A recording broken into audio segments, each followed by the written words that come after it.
क्योंकि उसका नाम राकेश किशोर है। क्या तुम्हारा बाप लगता हो, तुम्हारा ससुरा लगता हो?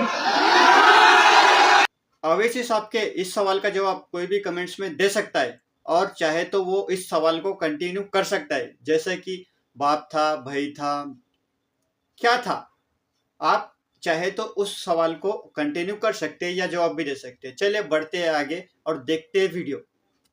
और मेरे अजीज दोस्तों और बुजुर्गों, सबसे शर्मनाक हरकत हमारे भारत के सुप्रीम कोर्ट में हुई कि एक शख्स जिसका नाम रोशन राकेश किशोर था, इसने चीफ जस्टिस के इजलास में कोर्ट नंबर 1 में चीफ जस्टिस के सामने जूता उतार कर फेंक दिया उसके कोर्ट में।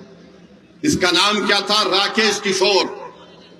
हमारे भारत की सबसे बड़ी कोर्ट, सुप्रीम कोर्ट के जज जो है वो दूसरे दलित जज है।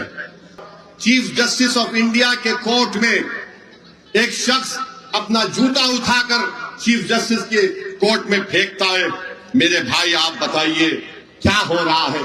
और जब उस शख्स ने नारा क्या लगाया, सुप्रीम कोर्ट के चीफ जस्टिस के इजलास में नारा क्या लगाया कि सनातन धर्म का अपमान नहीं सहेगा हिंदुस्तान। उसने नारा लगाया और अपनी जेब से उसके कागज भी निकला, उसमें लिखा था कि सनातन धर्म का अपमान नहीं सहेगा हिंदुस्तान। हम मोदी से पूछना चाह रहे हैं, मोहन भगवत से पूछना चाह रहे हैं, नीतीश कुमार से पूछना चाह रहे हैं, बताओ इस शख्स में इतनी हिम्मत कैसे आई कि वो सुप्रीम कोर्ट के चीफ जस्टिस के इजलास में जाकर जूता उठाकर भारत के दूसरे दलित चीफ जस्टिस ऑफ इंडिया की तरफ फेंके। भारत के प्रधानमंत्री, दिल्ली की पुलिस आपके मातहत आती है और आप खाली एक बयान दे दिए, ये बहुत गलत हुआ। अरे आपको तो ये करना चाहिए था कि आप उस शख्स पर जिसका नाम राकेश किशोर है उस पर यूएपीए लगाते। पुलिस खुद से कंप्लेन कर सकती है। उसका नाम असद होता, क्या करता हो? कनेक्शन मां से है, पड़ोसी मुल्क से आया, आईएसआई, आईसिस, क्या क्या खोल देते। और ये शख्स कह रहा है कि सनातन धर्म का अपमान नहीं सहेगा हिंदुस्तान। मोदी जी, फर्क उसमें और दूसरों में यह है कि जिस जगह पर मस्जिद को शहीद कर दिया गया था, कोर्ट का फैसला आया कि किसी ने नहीं तोड़ा। सुप्रीम कोर्ट का फैसला आया कि मस्जिद तुम्हारी नहीं है। सुप्रीम कोर्ट का फैसला ट्रिपल तलाक के बारे में आया। सुप्रीम कोर्ट का फैसला कई चीजों पर आया। हालिया यही सुप्रीम कोर्ट ने इंटरिम ऑर्डर दिया वक्फ कानून के ऊपर, जिससे हमको नुकसान होगा, मस्जिदों को नुकसान होगा। मगर जो संविधान को मानते हैं, जो संविधान को मानते हुए कहा कि हम कोर्ट के फैसले से खुश नहीं है, यह फैसला गलत है।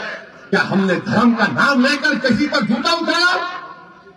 बताओ ये लोग कौन है? ये वो लोग हैं जिनको नरेंद्र मोदी की हुकूमत ने ताकत बख्श की। ये वो लोग हैं जिनके दिलों में सहर उगल दिया गया।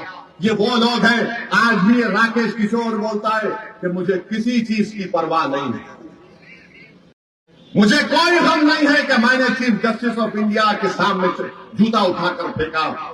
ये क्या हो रहा है हमारे देश में?